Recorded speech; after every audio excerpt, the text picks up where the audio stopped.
Tunay nga na isa ng malaking issue ang teenage pregnancy. Ito ang nagbuhat sa gobyerno na magpatupad ng mga batas na makakatulong upang mabawasan ang ganitong sitwasyon at maging handa ang mga tao, lalo na ang mga kabataan.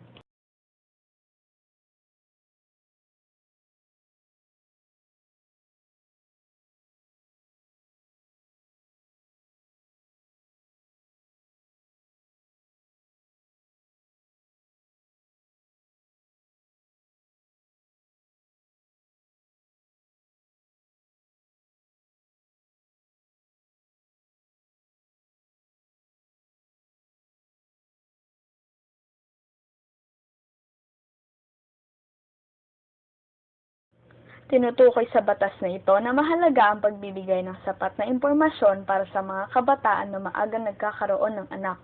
Pinoprotektahan ng batas na ito ang mga karapatan at ang dapat makamit ng mga kabataang maagang nagbubuntis.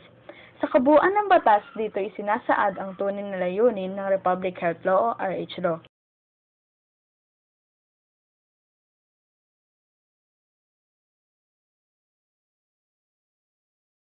Isinasaad sa batas ang pagkakatatag sa National Youth Commission, isang komisyong naglalayong talakayin at magbigay solusyon sa mga usapin tungkol sa youth ng bansa.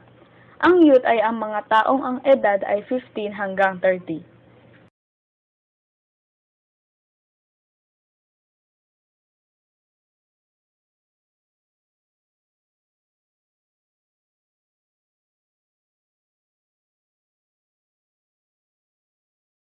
Ang batas na ito ay mayroong layunin na magpalaganap ng mga proyekto, programa at pasilidad na magbibigay kaalaman sa mga kabataan tungkol sa teenage pregnancy. Mahalaga ang batas na ito sa mga kabataan dahil ito ang magpapalawak ng kanilang mga ideya sa mga uri ng sitwasyon kagaya ng maagang pagbubuntis. Ang bilang ng mga batang babaeng maagang nagbubuntis ay mahigit pa sa dumoble sa nakaraang dekada.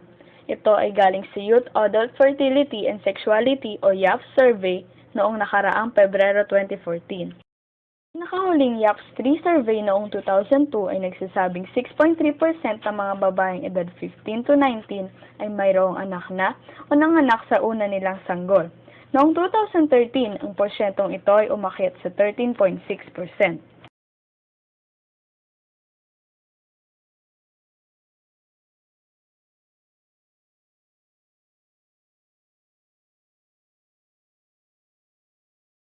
Created using Powtoon.